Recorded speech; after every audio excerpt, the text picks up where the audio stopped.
Longtemps dominé par des clubs historiques au palmarès prestigieux, le championnat ivoirien connaît aujourd'hui une véritable mutation. Et face à une concurrence de plus en plus relevée, les équipes traditionnelles peinent aujourd'hui à conserver leur statut et fragilisées aussi par des difficultés internes et une instabilité chronique.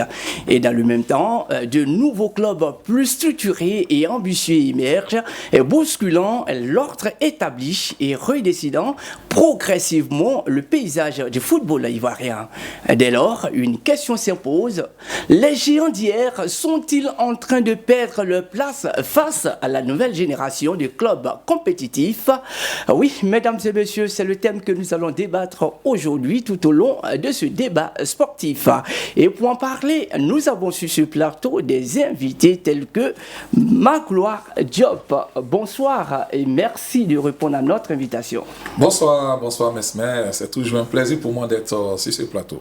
Ok, à ses côtés, nous avons Sam Silva, journaliste. Bonsoir. Bonsoir Mesmer, et puis c'est un plaisir pour moi d'être sur le plateau de cette info. Ok, à ma droite, nous avons l'un des responsables de l'association des centres de formation de Côte d'Ivoire.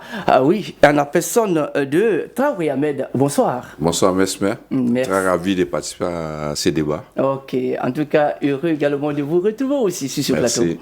Et puis à ses côtés, nous avons Zoum Diakité, journaliste sportif. Bonsoir. Bonsoir Mesmer Yao, bonsoir à tous.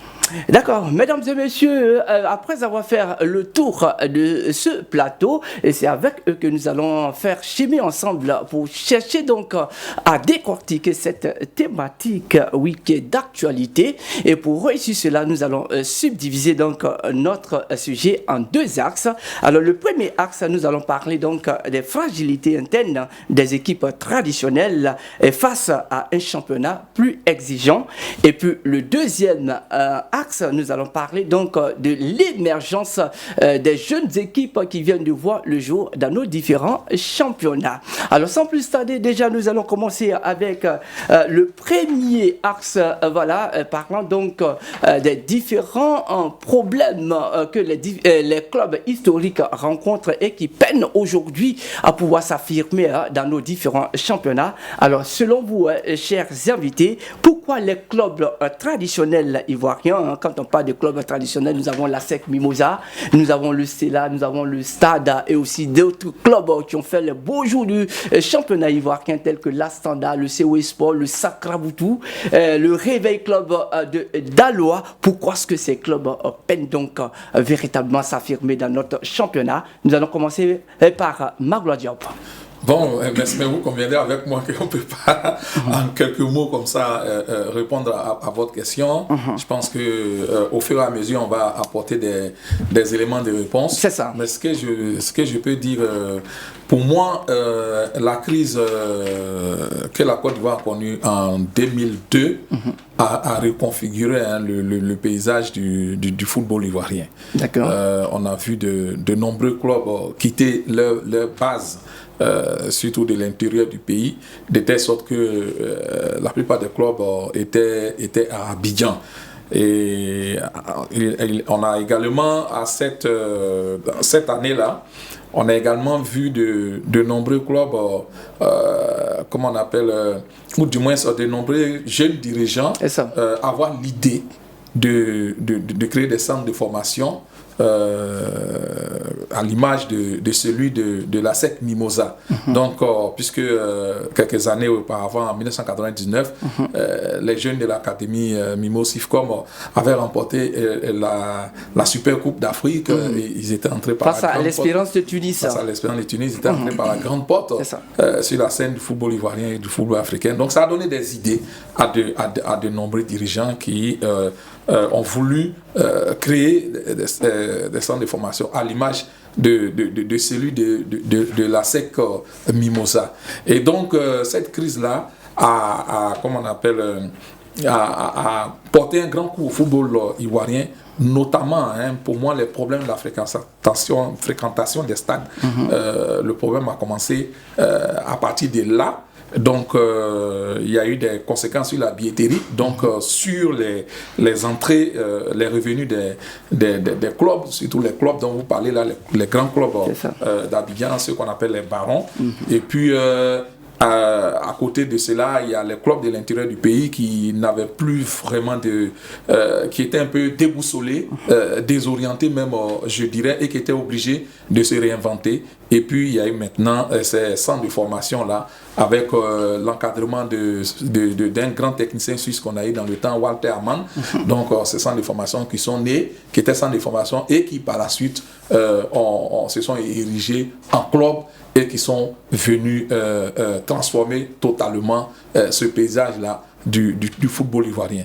Le reste, c'est le travail qui a été fait par la suite, la perte de vitesse ou de régime des clubs traditionnels, et puis ces centres de formation devenus clubs qui sont montés en puissance. D'accord. Alors, Zoub Diakité, parlant donc du COE Sport de San Pedro, le savons, le COE Sport a été 3 fois champion de Côte d'Ivoire en 2012, 2013 et 2014, et aussi a remporté 4 fois la Coupe Félix Houphouët-Boigny. Mais aujourd'hui, le COE Sport peine véritablement à céder à la Ligue 1. Alors, selon vous, qu'est-ce qui explique cela, Zoum?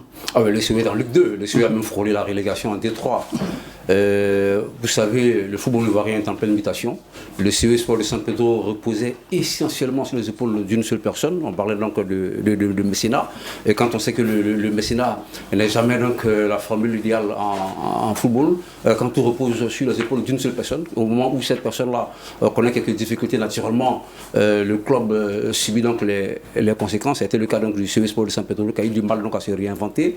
Et puis, voilà, aujourd'hui, cette personne-là qui était véritablement donc le pourvoyeur de fonds du côté du COE, qui n'a plus cette puissance financière qu'il avait à l'époque. Naturellement, donc, le COE a quelques difficultés. Le COE quitte après avoir donc remporté 3 titres de champion de Côte d'Ivoire, vous l'avez dit, en 2012, 2013 et 2014. Après avoir joué la finale de la Coupe de la Confédération en 2014, le COE Sport de San Pedro quitte l'environnement de la Ligue 1, ne patauge dans les profondeurs de la Ligue 2.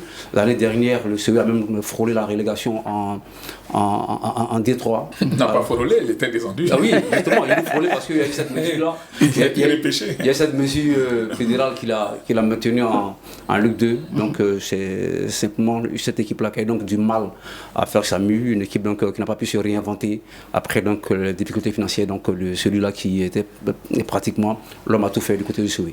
Alors, Président Traoré Ahmed, selon vous, qu'est-ce qui explique cela? Pour moi, c'est un manque de projet au niveau des clubs. Parce qu'une équipe ne peut pas être reposée sur un individu. Voilà, si ça manque de projet, voilà, ça se fera si un temps, après le club va mourir. Donc, nous avons vu plusieurs clubs comme ça fonctionner. Et avec des clubs comme COE, comme Tanda, il y a des vieux clubs qui ont fait le beau jour du football ivoirien. Mais aujourd'hui, ces clubs-là n'existent plus.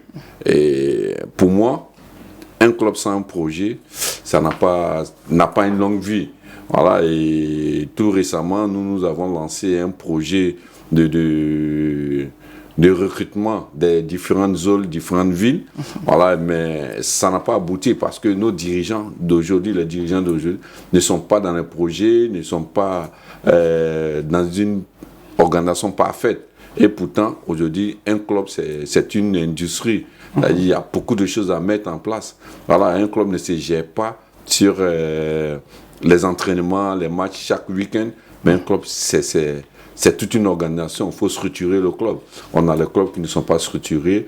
Quand tu parles de Sakraboutou, et aujourd'hui tu vas dans la zone, il n'y a pas de terrain de foot. Il n'y a rien. C'est-à-dire, c'est pas. Astanda a joué les matchs de Coupe d'Afrique. N'a pas de complexe. A été même vainqueur de la Coupe UFO en 2017. Mais il n'y a pas eu de structure, il n'y a pas eu d'organisation. Rien. C'est-à-dire, on vit, on cherche à grandir, mais on n'est même pas sûr de grandir. Donc, comme ça, on ne peut pas faire long feu. Et tout à l'heure, Magloire vient de nous parler du manque des spectateurs. Voilà. Mais la politique, si tous les clubs doivent recruter à Abidjan, et aller jouer dans les différentes villes, mais il ne peut pas avoir de spectateurs. Voilà, c'est vrai, la crise en 2002 a joué un peu sur le développement du foot, mais je pense que la crise est finie il y a longtemps. Et aujourd'hui, nous pouvons relancer le football ivoirien, le développement du football. Il faut étudier d'abord le foot avant de faire le développement. Mais si on n'étudie pas le foot, on se lance dedans, on fait des bons moments de 2 ans, 3 ans, mais après, on plonge. C'est ce qui arrive à pas mal de clubs en Côte d'Ivoire. Je prends l'exemple l'Africa. L'Africa qui, aujourd'hui, qui peine. L'Africa qui peine 5 ans, ça fait 5 ans l'Africa en Ligue 2. Et c'est impossible. C'est celui qui ne connaît pas le foot ivoirien, quand on lui dit l'Africa en deuxième division, aujourd'hui, il a mal. Donc c'est de revoir l'organisation. Les présidents des clubs doivent se mettre à jour et doivent pouvoir fonctionner dans un projet et associer les communes et les villes dans le développement du foot. Sinon, on va rester comme ça va pas bouger. D'accord. Alors Sam Silva, nous allons parler donc du cas de l'Africa Sport. Tout à l'heure, le président Ahmed a évoqué le manque de projet donc des clubs. Et c'est ce qui fait que ces clubs n'arrivent plus à pouvoir jouer véritablement dans nos différents championnats. Le cas de l'Africa Sport, est-ce qu'on peut parler du manque de projet? Attends, avant de revenir sur le cas de l'Afrique, il faut d'abord dire que vous parlez de Gagnoua, Tanda et autres. Oui. Mais c'était prévisible en fait. Parce comment ça? On a pensé que la stratégie de Zinsou était la meilleure stratégie à l'époque. Parce que cela s'appuyait sur un seul individu qui gérait lui seul avec Sivomar et l'Africa Sport d'Abidjan. Donc quand certains dirigeants sont venus, ils ont cru que c'était la meilleure option. À savoir l'honorable Tanda, il a supporté lui seul. On a vu ce que Tanda est devenu. C'est au Boisflé, même Badi, Man FC. À l'époque, c'était Badi qui gérait lui seul Man FC, qui était un réveil club de Daloa et autres. Même Rio d'Anyama. Oui, Rio d'Anyama. Donc, quand une équipe repose sur un seul individu, je vais vous le dire, cette équipe ne va pas faire long feu. Et c'est le cas aujourd'hui. L'Africa doit pouvoir se mettre en cause. On a Maître Zébé qui prend l'Africa aujourd'hui, vous le savez. Mais qu'est-ce qu'il doit faire? Il doit pouvoir associer tout le monde. Ça, c'est un. Ce n'est pas lui seul. Et trouver des stratégies pour amener des partenaires qui vont pouvoir aider l'Africain. Mais Zébé, il ne fait que arriver à la tête donc, de l'Africa Sport. Voilà, donc, mais ça fait 5 ans que l'Africa Sport est en Ligue 2. Qu'est-ce qui explique ce fait? Le fait que l'Africa soit en Ligue 1, c'est le dysfonctionnement, les polémiques à un point finir qui font que l'Africain est toujours en Ligue 2. C'est pour ça que je dis qu'il va falloir réunir les enfants, les fils de l'Africa, s'asseoir et puis discuter, parler en toute sincérité. C'est pour ça que l'Africa est en Ligue 2. Ce n'est pas, peut-être, certains diront que ce sont les moyens financiers. Non. Et quand vous êtes aujourd'hui élu, et que vous croyez que c'est le bureau que vous avez et qui vous a aidé à aller, mais sans tenir compte de ceux-là même qui formaient déjà des groupes avant que vous ne fassiez votre élection, ça veut dire qu'il y a des gens qui sont mécontents à côté de vous. L'Africa, on prend un exemple. Babou Eric, il voulait être président, il a été rabattu. Donc il est mécontent. On a aujourd'hui honorable, on a Bakito, Maître Bakito, qui peut-être soutenait évidemment Babou Eric, qui est mécontent. Il y a plein de mécontents à l'Africa Sport d'Abidjan. C'est vrai qu'il y a eu 2 victoires, ils sont heureux, mais il y a plein de mécontents. Il faut faire l'effort de réunir tous les enfants, les fils, ceux qui sont véritablement ces enfants de l'Africa, pour discuter, mettre, comment il s'appelle, l'ancien Doré, tous ces anciens, Zéhi Sébastien, aller vers ces gens-là pour s'asseoir, pour discuter. Ils sont tous mécontents. Et tant qu'il y aura des mécontents, je vous rassure, je vous le dis aujourd'hui, à cette info, que ça va être difficile pour l'Afrique. Alors, Magloire Diop, on vient d'entendre donc Sam Silva évoquant donc les crises internes et aussi l'instabilité administrative. Est-ce que vous êtes d'avis avec lui? Oui, tout à fait. Je suis d'avis avec lui. le cas de l'Africa, c'est un cas beaucoup plus spécifique. Mais je voudrais dire juste un petit mot sur le cas de ces anciens champions de Côte d'Ivoire. Parce que c'est des cas très... C'est eux qui ont brisé l'hégémonie de ces grands d'Abidjan-là. Donc, je mets dans le même lot le Sporting Club de Gagnoa, qui a été le premier club véritablement de l'intérieur du pays champion de Côte d'Ivoire en 1976. Aujourd'hui, le Sporting est en Ligue 2. Le Soué Sport de San Pedro, que vous avez évoqué, en Ligue 2.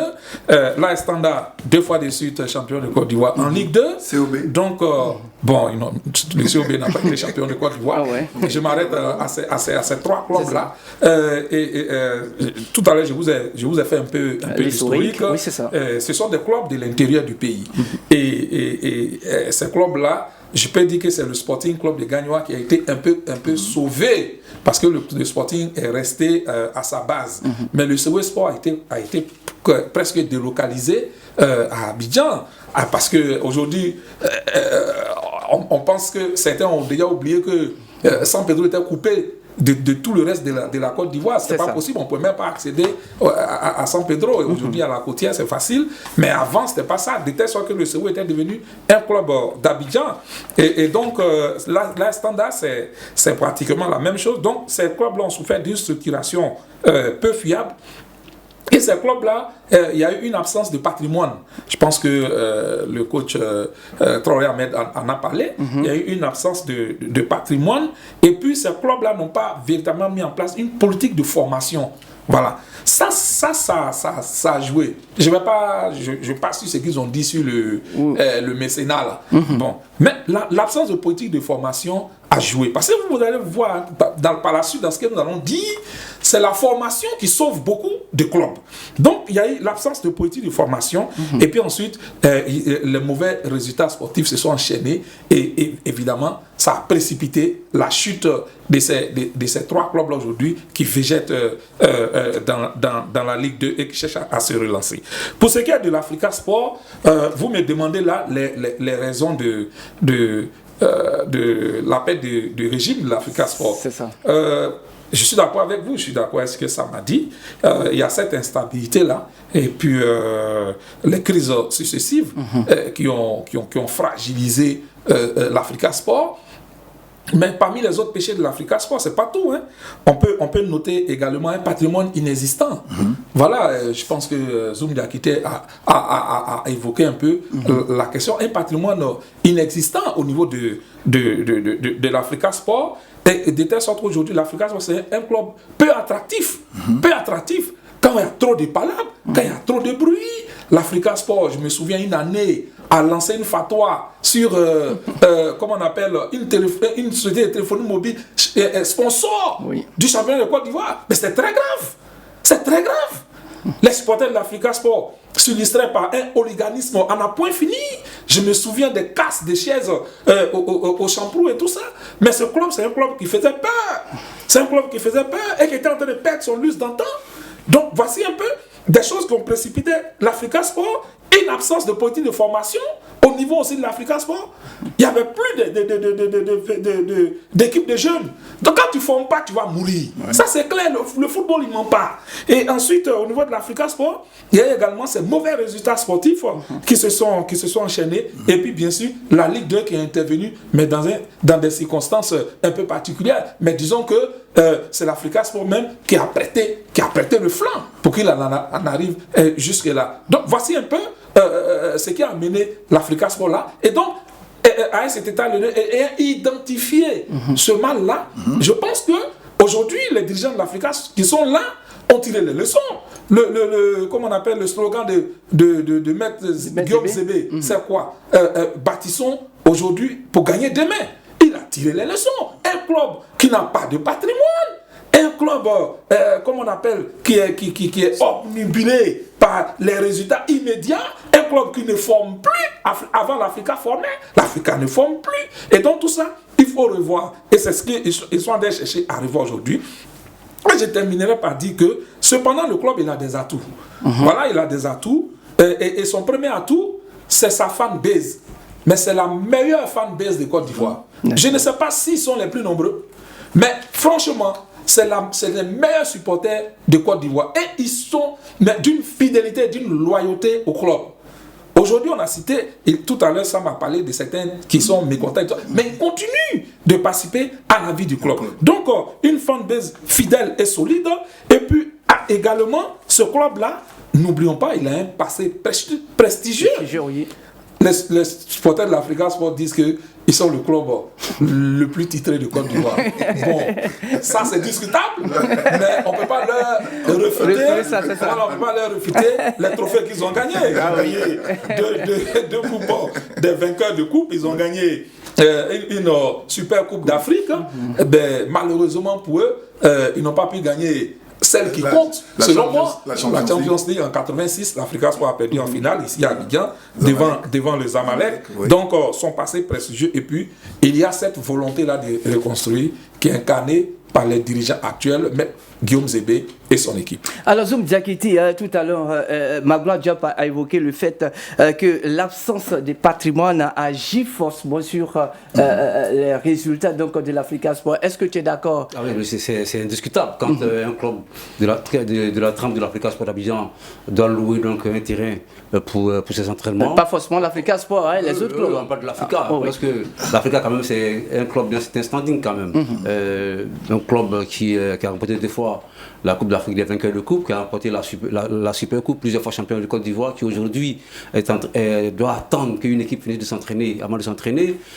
Puis au moment où l'Africa s'entraîne, une autre équipe est dans l'attente. Vous devez finir pour que je occupe donc le même terrain pour notre entraînement. Alors c'est difficile pour l'entraîneur de mettre en place de bonnes stratégies puis de préparer donc des matchs. C'est vrai qu'aujourd'hui l'Africa sous l'ère Maître Zébé est en train donc, de penser justement à doter le club de patrimoine avec notamment ce slogan bâtissons aujourd'hui pour gagner demain. Mais moi je pense que le problème de l'Africa est parti d'abord de ce bicéphalisme-là qui a existé à un moment donné à l'Africa avec 2 présidents, avec 2 équipes distinctes, 2 équipes qui s'entraînaient différemment et qui se retrouvaient le jour des matchs au terrain avec 2 entraîneurs différents. Komara Yakuba qui travaille une semaine avec une équipe, de l'autre côté Gba Benardin qui travaille avec une autre équipe. Le jour du match, les 2 coachs arrivent avec leur équipe au terrain.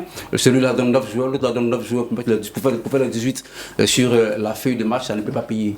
Et c'était donc l'une des causes qui amène l'Africa en Ligue 2, et puis il y a ce conflit de leadership qui a véritablement miné l'Africa Sport. On ne reconnaît pas l'autorité du président, qui était un narcisse durant tout son mandat, a été combattu. Dans cet environnement-là, c'est difficile de réussir. Sam Siba, son nom parlait à l'instant donc, de Maître Zébé qui doit donc prendre son bâton des pèlerins et aller vers tout le monde pour essayer donc de ramener tout le monde dans le navire. Je pense que ce sera essentiel pour que véritablement l'Africa Sport d'Abidjan retrouve son lustre d'antan, parce que tant qu'il n'y aura pas l'entente dans cette famille de l'Africa, il sera difficile de bâtir une équipe. Magloire Diop parlait donc de ces passés glorieux de l'Africa, mais pour moi, une équipe ne doit pas vivre de son passé. Il faut se concentrer sur... ça compte. Ça compte, mais ça fait partie du passé. Oui, absolument. Aujourd'hui, il faut se baser donc sur le présent et puis surtout chercher à construire l'avenir. Et puis on nous espère donc que Maître Zébé, avec l'équipe qu'il a mis autour de lui, pourra donc parvenir à donner donc forme à ce slogan. Bâtissons aujourd'hui pour gagner demain, si éventuellement les supporters de l'Afrique comprennent le sens de bâtissons aujourd'hui pour gagner demain. Alors, président Traoré, nous avons évoqué tout à l'heure le problème de la formation, une politique de formation. En quoi est-ce que la formation peut apporter à la vie d'un club? La formation, c'est... je peux dire c'est l'élément le plus important dans la vie d'un club, avec les petites catégories. Parce que c'est comme, je prends un exemple, un lycée sans passer par le primaire, c'est-à-dire tu ne pourras jamais atteindre l'université. C'est ça. Voilà. Et aujourd'hui, en Côte d'Ivoire, le football s'apprend dans les meilleures conditions.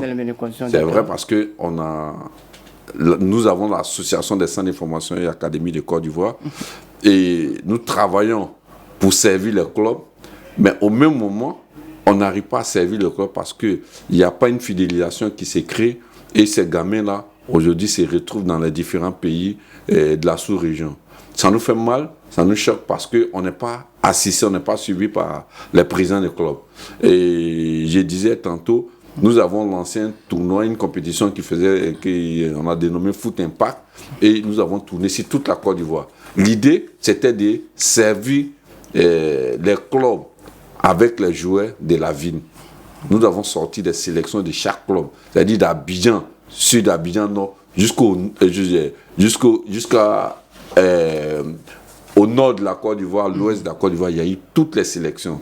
Et il n'y en a qu'un seul président qui a répondu à ce projet-là. Oui. Donc, l'idée, c'était quoi? C'était de faire des sélections de ces villes-là pour que, d'abord, on attire les spectateurs. Si une ville a 80% des enfants de la ville qui participent au championnat, qui jouent, qui participent à la vie du club, qui jouent dans le club, mais les parents, les cousins, tous ceux-là, ils vont venir soutenir le gamin. Donc, ça veut dire la formation, elle est tellement importante, mais il faut structurer cette formation-là. Parce que la catégorisation n'est pas faite. Si nous n'arrivons pas à catégoriser, à faire la différence entre école de foot, centre de formation, centre amateur, centre professionnel et académie, nous allons pêcher dans le désert. Parce qu'il faut faire la classification. Avec cette classification, et les clubs qui n'ont pas de catégories jeunes peuvent automatiquement signer un accord de partenariat, peut faire un accord pour que ces clubs-là soient alimentés, parce que tous les présidents diront on n'a pas les moyens. Mais avec une fusion, c'est possible. Donc, aujourd'hui, au niveau de la formation de la Côte d'Ivoire, nous pouvons dire que la Côte d'Ivoire est bien installée sur le plan africain. Parce que dans la sous-région, tu ne peux pas prendre une sélection tant que tu ne retrouves pas 6 à 8 Ivoiriens dans ces sélections des jeunes-là. Donc, on a des top joueurs, on a des top éducateurs, mais qu'est-ce que nos dirigeants font pour que nous fassions la route ensemble? Parce que nous venons de finir un séminaire à Yamoussoukro et on attend le résultat pour faire un panel, inviter les présidents des clubs, expliquer réellement leur intérêt de faire un accord de partenariat avec l'association pour que nous arrivons à alimenter et donner les enfants même de la ville à ces clubs-là. Parce que tu prends l'équipe de Korogo, tous les joueurs sont recrutés à Abidjan et se déplacent à Korogo. Tu prends les Odienné, ainsi de suite, mais ça tue le football parce que ça ne leur donne pas l'envie de faire la formation. Mais s'il y a les catégories jeunes dans ces villes-là, ces villes-là pourront piger les meilleurs pour intégrer dans ces clubs. D'accord. Alors, pour ce faire, nous avons étendu notre microphone à la population ivoirienne pour réagir un peu sur cette thématique. Avec l'aide de la régie, nous allons écouter donc l'avis des sportifs et nous reviendrons, en tout cas, répondre donc à leurs commentaires. On part à la régie. Je pense qu'il s'agit de la formation de base, voilà, comme on le fait ici même actuellement. Voilà, parce qu'aujourd'hui, il y a beaucoup d'équipes, comme on le dit, la SEC Africa, qui n'ont pas trop d'académie au fait. Voilà, il peut dire peut-être la SEC, ça va, mais l'Africa, bon, c'est des trucs qui font ça, si je dois dire. Voilà, donc, c'est de puiser les pépites depuis les centres de formation, ou soit former et organiser des choses, peut-être sur des compétitions, venir voir les enfants, voilà, dans les différents centres de formation. Qu'on appelle ça, les trier pour voir ceux qui sont bons. Et puis bon, je pense qu'avec ça, ça peut faire exploser le championnat. Et puis de deux, quand les joueurs évoluent ici encore, une fois qu'ils explosent la première saison, la deuxième saison, ils sont vendus. Donc ça fait que toute chose reprend encore à zéro. Toute chose reprend à zéro. À tout moment qu'on les vend, ça reprend à zéro. Donc ça fait qu'il n'y a pas trop de grands joueurs dans le championnat. Au fait, il y a des grands joueurs, mais au fur et à mesure qu'on les vend chaque année, donc ça fait que ça tue un peu le championnat. Voilà. En troisième encore, si je dois ajouter, voilà, je pense que les présidents aussi, les présidents de club, si les dirigeants doivent revoir aussi le taux de paiement. Voilà. Les mensualités des joueurs.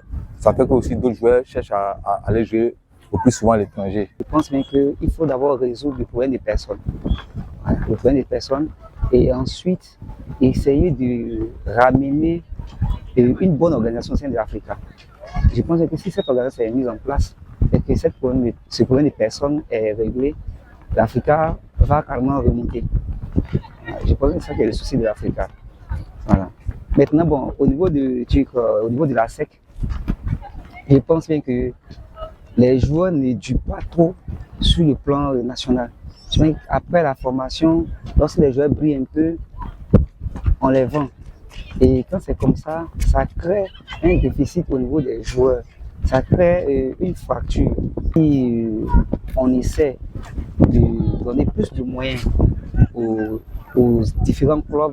Je pense qu'on aura un bon résultat. Ça va permettre aux clubs de recruter et aussi, avant de recruter, il faut former. Je pense que toute chose, c'est la formation. Si on a une bonne formation et que ces joueurs, on les garde et qu'ils peuvent vivre de ce qu'ils produisent, en tout cas, ça sera bon et on aura un bon résultat. Voilà. On aura des joueurs compétitifs, on aura un championnat vraiment très élevé. Bon, moi, je pense que les équipes ont le même niveau actuellement. Parce que dans le temps, on peut dire que c'est la SEC l'Africa. Bon, les autres étaient un peu en bas. Donc, le football évolue. Ça évolue. Donc, c'est pourquoi ces équipes-là n'arrivent plus à s'imposer. Voilà, les autres ont pris le dessus. Disons, ils ont eu le même niveau que ces grands clubs-là. Donc, c'est pourquoi ils ont du mal à gagner ces derniers-là. Oui, mesdames et messieurs, voici un peu l'avis des sportifs ivoiriens. Quant à nous, nous revenons sur ce plateau pour suivre toujours ce débat sportif qui parle aujourd'hui de la non-performance des équipes historiques et aussi de la montée en puissance des jeunes équipes dans nos différents championnats. Et pour ce faire, nos invités sont déjà là. Alors, nous allons faire un peu tous les tables avant de repartir au deuxième axe de notre émission. Alors, tout à l'heure, les sportifs ont énuméré plusieurs points, dont la formation donc, des jeunes, le manque de formation des jeunes et aussi parle aussi à des financements des différentes compétitions. Est-ce que vous êtes d'avis avec ces sportifs, Magloire Diop? Écoutez, le cahier des charges de la fédération, inspiré de celui de la Confédération africaine de football, impose aux différents clubs professionnels, les clubs de Ligue 1 et de Ligue 2, d'avoir des équipes de jeunes et des directeurs de la formation. Mais les clubs trichent. Les clubs trichent, ils ne mettent pas véritablement en place ces équipes de jeunes qui leur appartiennent. C'est parce qu'on voit souvent ces clubs-là ont souvent des partenariats avec des centres de formation pour jouer en leur nom. Moi, ça, je ne pense pas que ça soit l'idée de base. L'idée de base, c'est que ces clubs-là eux-mêmes mettent en place les équipes de jeunes. C'est qu'on voyait avant. Le académie comme la SEC Mimosa. C'est comme avant même que Jean-Marc Guillou soit venu à la SEC Mimosa. Mais les clubs avant, les clubs, il y avait des équipes de jeunes, c'était ça. Dans les années 70, dans les années 80, il n'y a pas un seul club qui n'avait pas de section junior, de section cadet. Et ce sont ceux-là qui montaient. On a eu plusieurs, la SEC Mimosa, ça a été toujours la philosophie de la SEC Mimosa, avec les enfants s'amusent. Ils sont venus tous les Youssouf Fofana et autres. C'est ça. Et ça a été la même chose au stade d'Abidjan. L'Africa Sport, on n'a pas eu d'Africa Nyama Nyama, mais ce sont des jeunes. Mais on ne voit plus ça. Je vous ai dit tout à l'heure, l'Africa n'a pas. L'Africa n'a pas. Mais pourquoi l'Africa et les autres clubs? Et donc, non. Ah oui. Non, mais parce que justement, ce sont les grands clubs, ce sont les barons. Mais c'est ça. Donc, ils doivent être des références. Et aujourd'hui, je pense que c'est tout ça que Maître Guillaume Zébé et son équipe veulent corriger. Et donc, c'est très important. Je vous ai dit dans mes propos d'entrée que les clubs qui ne forment pas, ils vont décliner naturellement. Et ceux qui forment, après qui s'érigent en club, eh bien, c'est ceux-là qui après créent des problèmes et qui prennent le pouvoir. Ça. Ces clubs-là qui étaient centres de formation et qui sont devenus clubs par la suite et qui aujourd'hui ont pignon sur rue dans le football ivoirien, moi je vais vous donner par exemple l'exemple de l'AFAD. L'AFAD est monté en première division, c'était un centre de formation, ils étaient à Djekanou. Oh oui. Et au fur et à mesure, l'AFAD a passé, comment on appelle, tous les échelons. L'AFAD est arrivé en première division en 2010. Et à ce jour où je vous parle, il y a 3 clubs dans le football ivoirien qui, depuis 2010, n'ont pas goûté à la Ligue 2. C'est la SEC, c'est la FAD et puis la SOA. C'est les 3 clubs qui n'ont pas... Mais quand vous prenez ces 3 clubs-là, mais c'est des clubs qui ont une politique de formation de jeunes. C'est ce qui les sauve. À part la FAD qui n'a pas réussi à être championne de Côte d'Ivoire, la SEC, on n'en parle pas. La SOA a réussi à être championne de Côte d'Ivoire, je crois en 2019. Mais c'est parti d'où? C'est vrai que c'est un club militaire, il y a cette stabilité, il y a cette rigueur et tout, il y a les infrastructures qui sont là, le centre d'entraînement, les terrains d'entraînement, tout est là, c'est vrai. Mais c'est un club qui a compris qu'il fallait former, et ce sont ces jeunes-là qui, par la suite, sont venus faire la force de ce club-là. Donc, je vous ai parlé de la FAD, mais il y a eu aussi le WAC de Williamsville, à l'époque avec le président Kone Abakar, Katumbi, qui, ce club-là, figurez-vous, a joué la Ligue des Champions. Et puis ensuite, la Coupe de la Confédération, la phase de poule. Ça, c'était le résultat de la formation. Et on a le Racing Club d'Abidjan. Le Racing Club d'Abidjan, qui était un centre de formation à la base, qui est devenu club, et qui a été champion de Côte d'Ivoire en 2020. Donc, ce sont ces clubs-là. Aujourd'hui, on a Oza.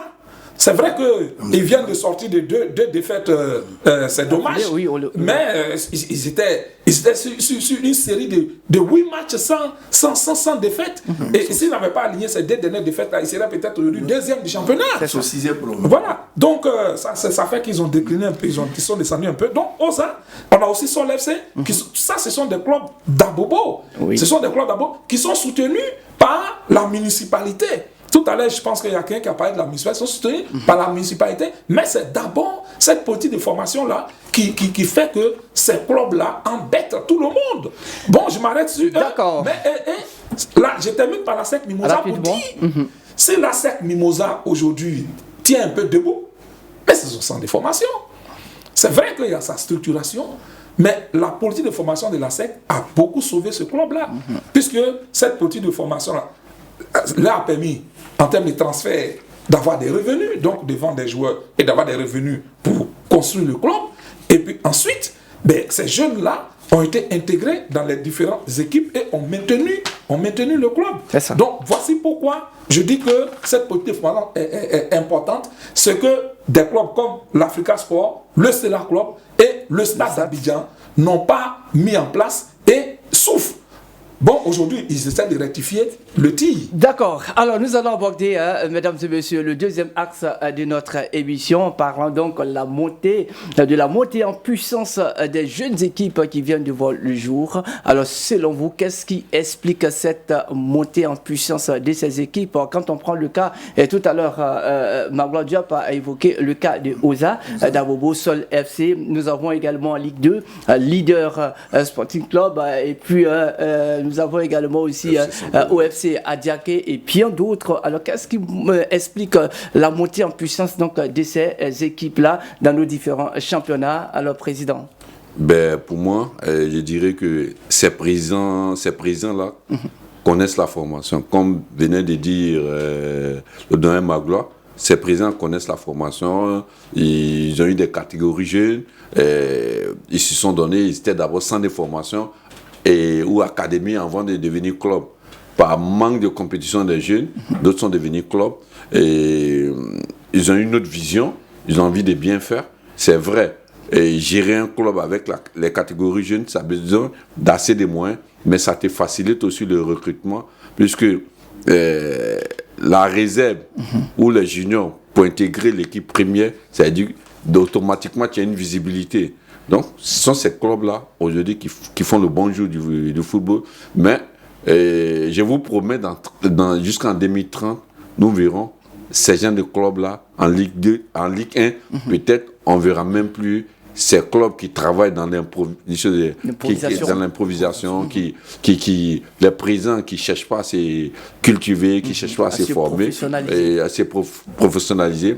Parce que l'économie sportive, d'abord, nous demande de faciliter le recrutement. Et après, avec le bon jeu, un jeu de qualité, assez de principes de jeu, automatiquement, le partenariat peut se créer. Tu peux avoir des sponsors, des véritables sponsors. Parce que nous travaillons en bas. On échange avec certains présidents, c'est une président. Il y a des présidents qui sont en division régionale, en D3, en Ligue 2. Mais jusqu'en 2030, peut-être dans 4 ans, peut-être les 16 clubs de la Ligue 1, nous verrons peut-être 14 ou 15 venant de ce projet-là. Parce qu'il faut un véritable projet pour réaliser ce... Alors Zoum Diakiter, est-ce qu'on peut dire que ces jeunes clubs sont mieux structurés que ces anciennes? Ah oui, bien sûr, le football ivoirien est en pleine mutation. C'est la formation, c'est le creuset donc, de toute équipe ambitieuse, toute équipe qui veut gagner. Ces équipes ont compris donc qu'il faut procéder par la formation. Et puis justement, ces équipes aujourd'hui sont en train de démontrer qu'elles ont choisi la bonne formule. Quand vous prenez ces équipes traditionnelles que nous évoquions donc à l'instant, prenez le cas du Stade d'Abidjan. Le Stade d'Abidjan a attendu 56 ans avant de renouer avec le titre de champion de Côte d'Ivoire. Entre 69 et 2025, le dernier titre de l'Africa Sport d'Abidjan date de 2011. Du côté du Stella, c'est depuis 1984 que le Stella n'a pas été champion de Côte d'Ivoire. Alors vous comprenez que ces jeunes équipes-là sont arrivées avec naturellement donc, cette politique de formation qui aujourd'hui les amène à faire des résultats. Et puis voilà, la preuve est là, quand vous prenez le championnat des jeunes, vous verrez des équipes comme le Racing Club d'Abidjan, des équipes comme Oza, des équipes comme le FC San Pedro, avec ce centre de formation à Borfo-Doumé, qui font la pluie et le beau temps. D'accord. Alors Sam Silva, est-ce que c'est pas la formation qui fait que ces jeunes clubs aujourd'hui rivalisent avec ces anciennes équipes? Oh, mais c'est évident, c'est clair. C'est la formation faite par ces jeunes clubs-là qui font qu'aujourd'hui ils sont en train de titiller les plus grands, qui sont déjà existants. Mais il faut surtout apprécier Hamza Gamal de Loza. D'accord. Parce qu'il sait ce qu'il fait.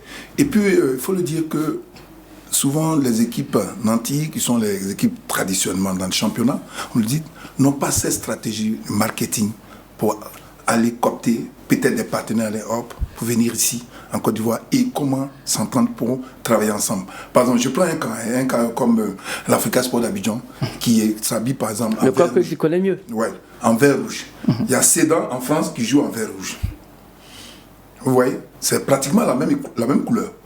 Mais allez négocier avec les Sédanais pour leur dire que vous avez un club ici en Côte d'Ivoire qui joue en vert et rouge et que vous voudrez qu'on souhaite qu'on soit des partenaires pour nous aider à avoir un centre de formation. Et puis en retour, pourquoi pas prendre un joueur par an pour vous le donner du côté de l'Europe.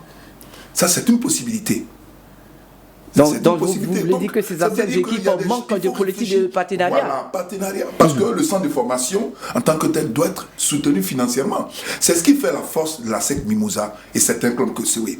La SEC, sans aucune publicité, d'ailleurs, vous savez, c'est un grand partenaire. Oui, c'est un grand partenaire. Voilà, il faut tel nom. C'est un grand partenaire qui soutenait et qui soutient toujours la SEC. Oui. À partir peut-être d'une entreprise familiale, mais qui tient, cette entreprise tient bon et continue de soutenir la SEC. C'est la force de la SEC. Aujourd'hui, ils ont Solbeni, après ils ont Gorobata. C'est ça la force. Il faut avoir des partenaires. Vous ne pouvez pas être un seul individu pour soutenir un centre de formation. C'est pas possible. Est-ce que le partenariat seul peut permettre à ces jeunes équipes de pouvoir véritablement s'imposer dans le championnat? C'est le partenariat, le sponsoring. Le sponsoring. Oui, bien sûr, c'est important, le sponsoring. Le sponsoring, il y a deux aspects. Le sponsoring, ça peut être, il peut avoir un apport financier, mais ça peut aussi être un apport matériel, oui, ou même technique. Ça dépend. Donc, c'est à vous vous pouvez négocier un sponsor qui vous donne des équipements. Ça, c'est un sponsor. Même s'il ne donne pas de l'argent, qu'il vous donne des ballons, il vous donne des maillots et tout. Ça, c'est un sponsor. Ça réduit les charges. Donc, le sponsoring, c'est un aspect qui est très important. Il a parlé de l'académie de la SEC Mimosa. Mais écoutez, cette académie-là, la SEC n'est pas seule dans l'actionnariat. La SEC n'est pas seule. La SEC est avec des partenaires dans ce projet-là. Et le sponsor, lui, il cherche quoi? Il cherche la visibilité. Mais c'est ça. C'est pourquoi tout à l'heure, j'ai parlé d'attractivité. Si vous n'êtes pas un club attractif, si vous êtes un club palable, vous faites fuir les sponsors. Si vous n'êtes pas un club qui investit dans la jeunesse, parce qu'il y a des aspects qui attirent comment on appelle le partenaire. Le partenaire. Oui. Le partenaire peut avoir une politique sociale et citoyenne qui peut comment on appelle, le pousser à venir sponsoriser un club. Mais si le club lui-même ne lui offre pas la possibilité de développer ces taxes-là, il peut pas venir. Donc, et il y a un levier mais très important actuellement, mais que la plupart de nos clubs négligent. Et je suis content que la SEC ait compris. Mais c'est lequel? Mais c'est le football féminin. C'est le football féminin. Mais c'est imposé maintenant. On parle aujourd'hui de la promotion du genre. On parle aujourd'hui de la promotion du genre. Mais combien de clubs mettent en avant les sections féminines? L'Africa Sport, qui, à un moment donné, c'était la section féminine, qui était la vitrine de l'Africa Sport. C'était la section féminine. Mais bon, ça n'a pas été bien entretenu, si bien que cette section a été complètement dépouillée. Mais comment on appelle, ils ont volé, vraiment quoi, en griffe, toutes les joueuses et l'Africa a été incapable de maintenir ces joueuses-là. Aujourd'hui, l'Africa, l'équipe féminine qui a été championne de Côte d'Ivoire par le passé, aujourd'hui elle lutte contre la relégation. Ça aussi c'est un axe qu'il va falloir développer, renforcer cette équipe féminine-là pour qu'elle soit forte. Aujourd'hui, la SEC Mimosa, Maître Roger Oyen ne voulait même pas en entendre parler parce qu'il trouvait que ce n'était pas rentable. Mais comme on l'a obligé à avoir une équipe féminine pour pouvoir jouer la Ligue des Champions, c'est ça. Il a mis en place cette équipe féminine-là et après il a compris que mais derrière il y a de l'argent. Derrière il y a de l'argent. Aujourd'hui, la SEC peut mettre en avant son équipe féminine pour attirer des sponsors. Et la SEC, la première année, ils n'ont pas tous été champions. C'est après que l'année dernière, je crois, la SEC a été championne. Oui. Et puis après, il y a eu la possibilité de faire les éliminatoires pour aller jouer la Ligue des Champions. Donc la SEC a fait les éliminatoires. Une fois, remporter ce temps et se qualifier pour la Ligue des Champions. Mais la SEC est sortie de là-bas avec près de 300 millions. À l'heure où je vous parle, 300 millions de francs CFA, à l'heure où je vous parle, la SEC Mimosa est vice-championne d'Afrique. C'est ça.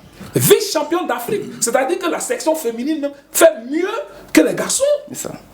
Mais qu'est-ce qu'on fait? Quelle est la promotion que le club fait de cette section féminine-là, qui est capable aussi d'attirer? Parce que c'est de tout ça que je parle. Donc, les jeunes, vous avez les équipes de jeunes, vous avez les équipes féminines, et puis également les équipes professionnelles. Donc, c'est tout ça qu'il faut mettre ensemble pour attirer les sponsors. Mais c'est un travail qui se fait de longue haleine, mais avec des spécialistes aussi. Parce que si vous ne vous entourez pas de personnes qui s'y connaissent, moi j'ai vu le bureau de Maître Zébé, mais je suis subjugué par ce bureau-là. Parce que je crois qu'il y a un responsable de marketing et sponsoring et tout ça. Moi j'attends de voir les résultats. Parce que c'est bien beau de faire un bureau avec une telle personnalité, mais cette personnalité-là, on attend des résultats. Il faut que on sente tout de suite qu'au niveau de l'Africa Sport, l'Africa Sport, déjà qu'il n'y a plus trop de palabres. Donc aujourd'hui, le club est devenu fréquentable, en griffe, il est fréquentable. Et puis, je vous ai parlé de la fanbase, les supporters de l'Africa, le monde que l'Africa attire au stade. Mais tout ça, c'est des choses qui peuvent attirer les sponsors. Donc, il appartient aux dirigeants de l'Africa de jouer dessus et sur leur passé glorieux aussi. Parce que la faiblesse de ces grands clubs qui sont, de ces clubs, jeunes clubs qui sont en train de monter, comme le Racing, comme la FAD, comme le FC San Pedro. Il y a l'US Chologo aussi qui est là. L'US Chologo, bon, ça c'est des cas particuliers. Comment ça? Parce que c'est des clubs de l'intérieur du pays. Oui. Donc il faut un ancrage. Donc il y a un travail d'ancrage à faire dans les régions de base. Aujourd'hui, l'US Chologo est d'où? De faire que c'est de Korogo, d'où? Donc il faut bien, mais je ne peux pas faire que c'est Dougou. Mais il n'y a pas des catégories jeunes aussi. C'est un plan qui monte en puissance aussi. Oui, mais bien sûr, parce que le directeur de la formation là-bas, c'est comme on appelle Aïdara Choualiou. Voilà, donc il y a un travail qui est fait et autres. Donc moi mais il ne faut pas que ça soit Abidjan. Parce que les clubs de l'intérieur, comme coach Traoré Ahmed l'a dit, les clubs de l'intérieur, ils doivent être à l'intérieur. Ils font quoi à Abidjan? Quelle est cette histoire de venir faire ses emplettes à Abidjan et puis après parcourir 700 km pour aller jouer à Korogo? Ça n'a pas de sens. il faut prendre les enfants de Korogo, il faut recruter des enfants de Korogo. Et quand vous jouez avec des enfants de Korogo, eh bien, les familles, les amis, c'est tout ce monde qui vient au stade. Et c'est ça qui fait qu'avant, les stades étaient pleins. Ah oui. Et c'est ça qui fait qu'avant, on avait une diversité de talents qu'on n'a plus. Parce que tout le monde vient pêcher dans le même marigot qui, évidemment, n'a pas forcément les meilleurs poissons du pays. Donc voilà un peu pourquoi je dis que c'est un cas un peu particulier. Donc voici un peu ce que je veux dire. Le sponsoring, c'est très important, mais ça dépend du travail que le club fait au quotidien. Ça dépend de l'image qu'il construit.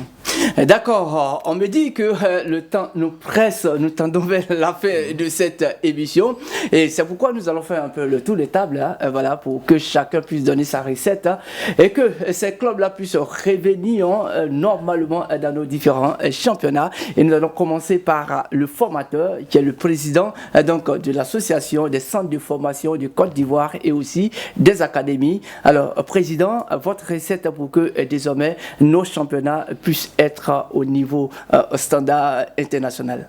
Ben, d'abord, je dirais, d'abord, il faut copier le système espagnol, portugais, et puis aujourd'hui, l'Italie, la France commencent à suivre, même la Suisse, et amener tous les clubs de la ligue professionnelle, toutes les équipes réserves de la ligue professionnelle à jouer en division régionale. D'abord, c'est important. Et on voit Barcelone B, Barcelone C qui évoluent dans une division. Et réduire l'âge. Au lieu que la réserve joue avec la réserve joue à moins de 20 ans, il faut les amener à moins de 18 ans. Déjà, ça va imposer la catégorie jeune et aller maintenant comment on appelle, les trois autres catégories, U17, U15, U12, et imposer une classification au football ivoirien, faire la différence entre l'école de foot, les centres de formation et les académies.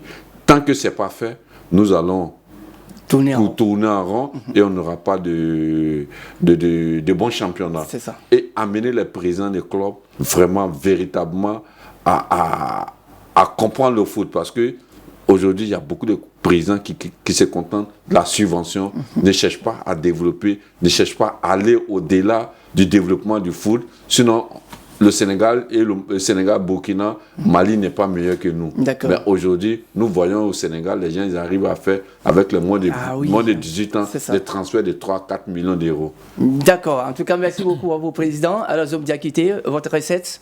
Alors, pour moi, les équipes doivent se réinventer. La CAN nous a laissé un héritage. La CAN nous a laissé un héritage. Aujourd'hui, nous avons quand même des stades à l'intérieur du pays. Mais ces stades-là qui ne reçoivent que ces équipes qui en principe devaient être basées dans ces villes-là que le jour des matchs.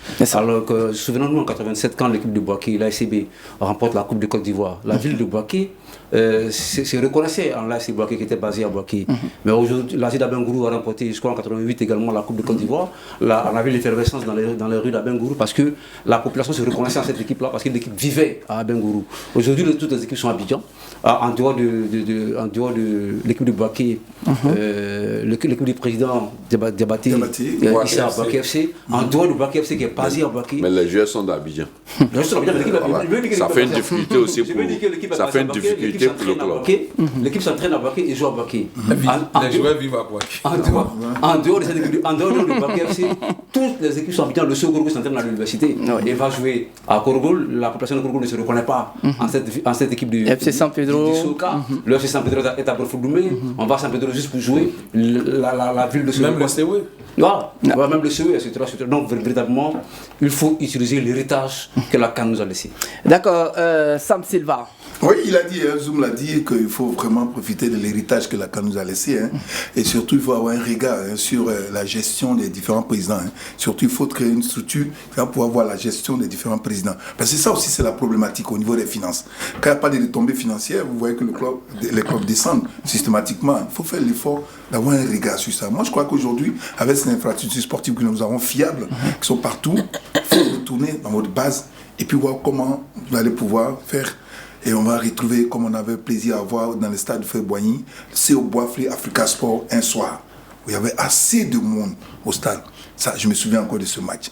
Et ce Boavle, quand il jouait à Abidjan, il faisait venir le monde. Réveil Club d'Alois jouait du côté d'Alois, il y avait du monde. Donc il faut réinventer, comme il a si bien dit, le foot. Mais il faut avoir un regard sur tout ça. Et la Fédération ivoirienne de football, aujourd'hui, pour moi, avec le DTN qui est venu, à savoir Atab Younes, il a du boulot, hein, c'est des chantiers, il a beaucoup de boulot à faire. Donc il faut vraiment que la Fédération ivoirienne de football s'imprègne davantage au sud-là, aider ces gens-là qui ont des centres de formation. Il faut trouver la formule. D'accord. La formule sera trouvée, Sam Silva et Magloire Diop, votre recette pour la faire. D'accord. Les quatre barons d'Abidjan, on n'en a pas parlé assez. Le Stella Club, je suis déçu de ce club-là. C'est pas possible. Je suis déçu de ce club-là. C'est incroyable, mais c'est un club sans ambition. Voilà un club qui commence un championnat en trombe. Et puis après, mais qui décline comme un avion qui est en train de piquer du nez. Aujourd'hui, on n'a aucune visibilité sur la vision du Stella Club. C'est incroyable. C'est incroyable.